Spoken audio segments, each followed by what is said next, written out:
Hi everyone, my name is Adarsh Kumar Singh.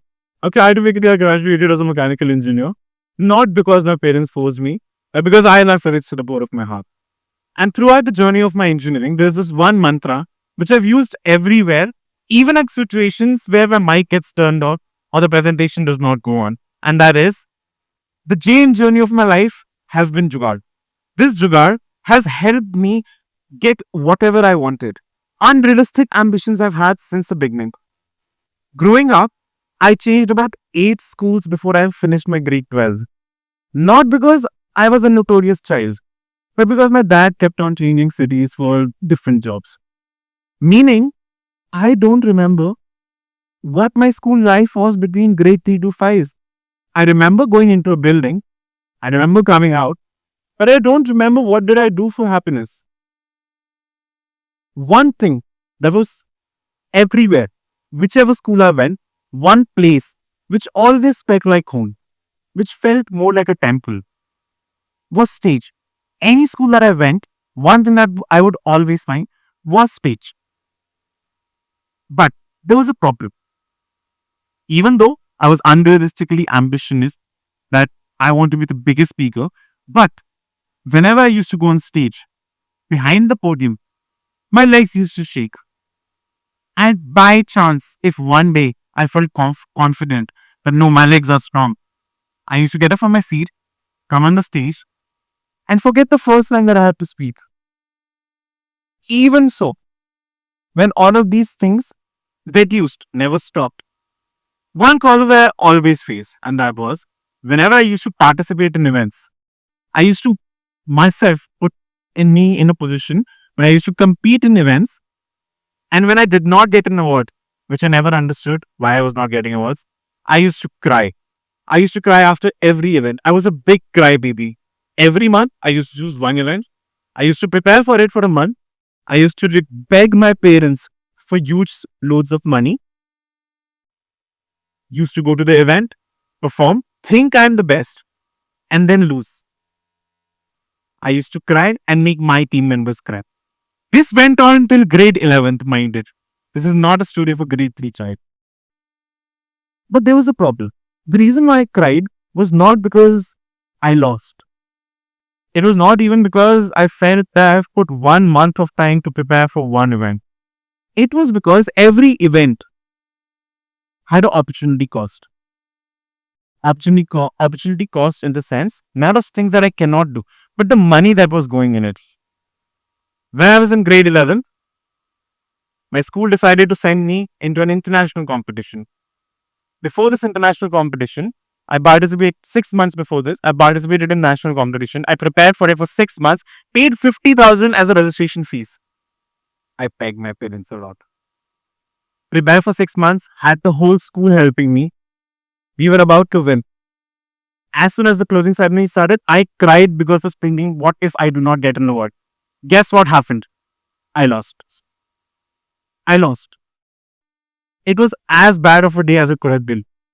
Still, my team qualified for internationals. 6 months later, we again got a chance.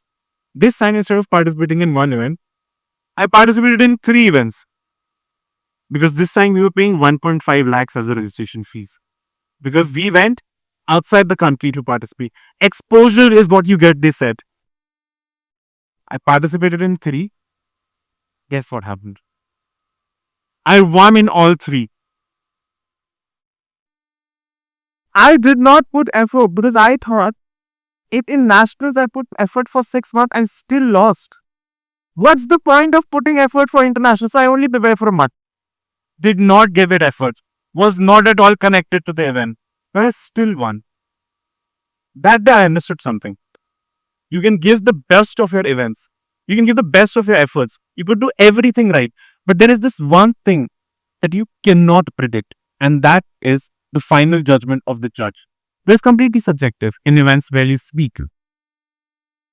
And then I understood a problem when I came back from Sri Lanka. Think about it. Whenever you've told someone that I feel nervous when I go on stage, I don't want to participate, how will I prepare for this? They say, stand in front of the mirror and repeat the speech 10 times. Or they would say, speak the same line 100 times over. Now, see, there was no problem. But when I stood up in front of the mirror, A, I did not like my face. Who likes to see themselves so much? But I still did it. I was very confident. I got on the stage. Now I was not looking at myself.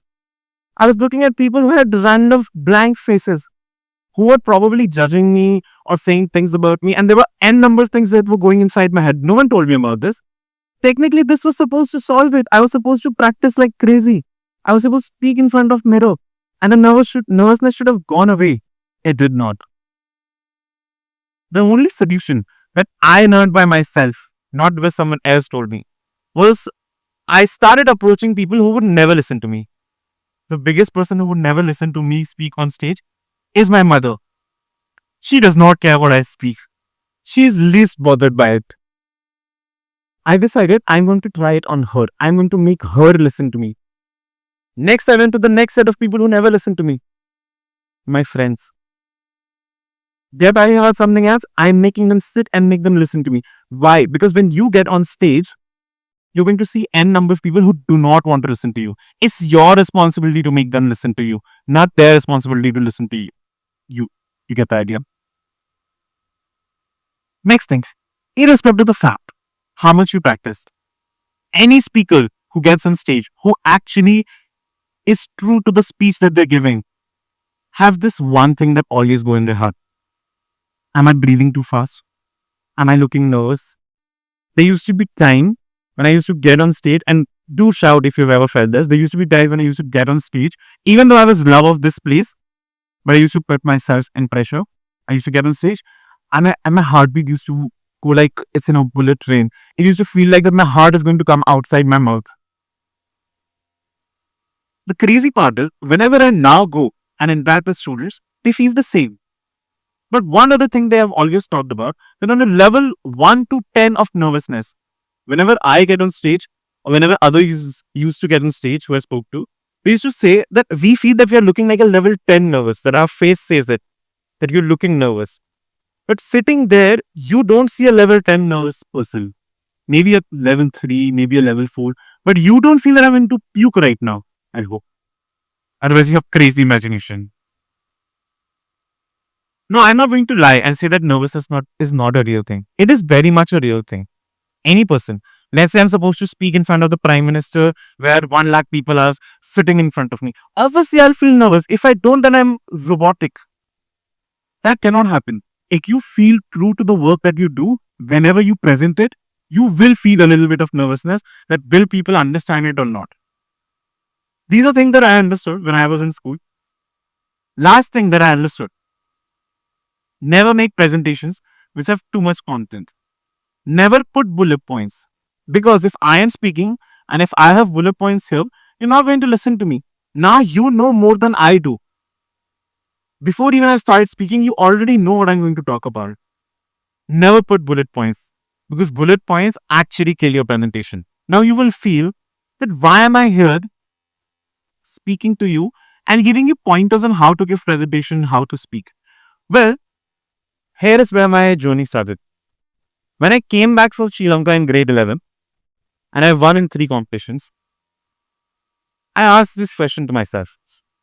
Did I win because I was the best, or did I win because I had the money? There were people in my own batch who I knew are better speakers than me, but they could not go to the competition because there was an opportunity cost involved with it. 1,50,000 is not a small amount. Suddenly, it struck me that if I did not have that money, I would have never got that opportunity. And that day, I started with my firm, that is Aspen Chlorine. What do? We do 3 things. First, we try to organize the competitions that you see out there, for which I paid 1.5 lakhs, and charge you not even 5% of it, not even 1% of it. Bring the cost as low as possible. So I decided that if I've participated in the event, let's try to organize the same thing in my local house place. I did it when I was in grade 11. It was a huge success. But my first event, I wanted only 100 people, had 550 people participating who paid to be a part of this event. Now I went bonkers with the money because I spent all of it. I wanted to give the best experience. But After the event was over, I understood one thing. No one cares about competitions. No one cares about events. No one cares about events. If I feel nervous, you cannot do anything to make me participate in an event. That's when I started with skill labs. As of now, what we do, we establish skill labs in different schools where these skill labs are on public speaking, personality development, media, journalism, any interest that you have. We have a skill lab for that. We first make sure that the children feel comfortable in a group of only 30 in the classroom. We take sessions and workshops for a whole year every week. Once the whole year is gone, then we organize the event. And I don't even have to ask people to participate in events. And these are all academic competitions. These are not DJ parties. These are all academic competitions where counselors come, where guests come, where IS officers come, and they compete in these competitions. I don't have to ask them to participate in this competition. They want to. The biggest problem in our education system is, which no one understands, learning is supposed to be fun, and it is not the student's job to make sure of it. It is the educators. Now, all of this is done. But moving forward, when I met so many people, I've been often asked this question that you were able to do all of this only because you had capital. Now, when I started with my firm, I did unrealistic things. I make people dance on Baby Shark.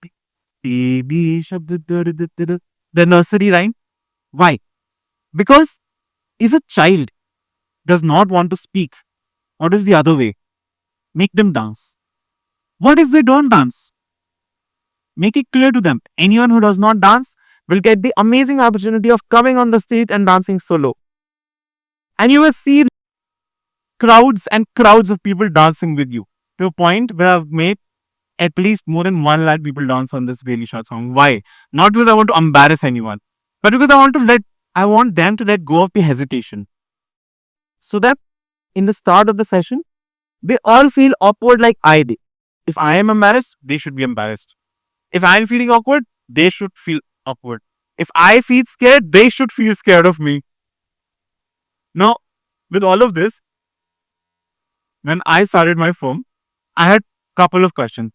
And the main part of what I want to cover today in the last 3 minutes, which no one will, whenever you want to start something of your own, and I started when I was in grade 11th with my firm, I had insane amount of questions. I did not know what to do. I had questions like how much money is required because my parents said no, we're not going to give you a single penny. And it makes sense. Why would you hand over money to an 11th grader? Does not make sense. How big my office should be? My dad said go and work on the streets. He said I'm not going to give you any office. How many experts do I need? How will an 11th grader find an expert? Whenever you start your job, and if it's your first, whenever you start with your firm, anything which you want to start, you cannot expect that in the very beginning you'll have experts with you. So how did it work? For my first capital that I needed, we did not take funding from anyone. I did not put my parents' money into this firm. I did a test batch. I said that I'm going to select first 100 students who we are going to teach 7 days, 7 skills. We did not take even a penny for it. Did not spend any money. It was all virtual. Then how did I make money? After that month was over, 3 months later, we again did the batch. We only charged 500 rupees. Only 500. I had more than 300 students who enrolled. I had my first 1.5 lakhs in my hands, which I used all of it to register my company. Now, we're a registered entity. Now, why was this important? Because when you're in your school or in college, and if you are crazy like me, you want to start something of your own, people are going to question you, especially in the education space. Especially in the education space, I go to education institutions and they say, "What can you do, which my professors, teachers can already not do? Why you specifically?" When I started, they even used to question me, "Do you even have a company to your name?" You don't need a company to start something of your own, but if it is a necessity, you definitely should. No one will understand your work. Everyone is going to question you. In order to make sure that actually I have a product to sell, my first batch I kept completely free. Whatever money was not generated, because my first batch was free, I asked for feedbacks, did the second batch, charged very little amount, ran it for 3 months, got more feedback, did not went to the schools, till the point I was not sure that it is actually doable. After 1 year, we finally took it to the market, where I'm very happy to inform you that we're now operational in more than 7 cities, where we work directly with schools. Each school, we teach more than 700 students, and it's a crowd of more than 1 lakh people that we are teaching together as of now. One problem that you're definitely going to face, even till now, my parents don't understand what I do, and they probably never will. Your business is not supposed to be something which everyone understands. It is going to be a puzzle for everyone. But you should be clear about what it is. And only the people who are taking your services, they should be clear what your business is about. If others don't understand it, it's completely fine. Maybe you will start a campaign, maybe you start a fundraiser which no one understands. It does not matter. If they are not the ones who are getting benefits from it, should not concern you. That's pretty much it. I am going to skip because I have only 2 minutes left. So before I go ahead, last set of things that I'm going to cover.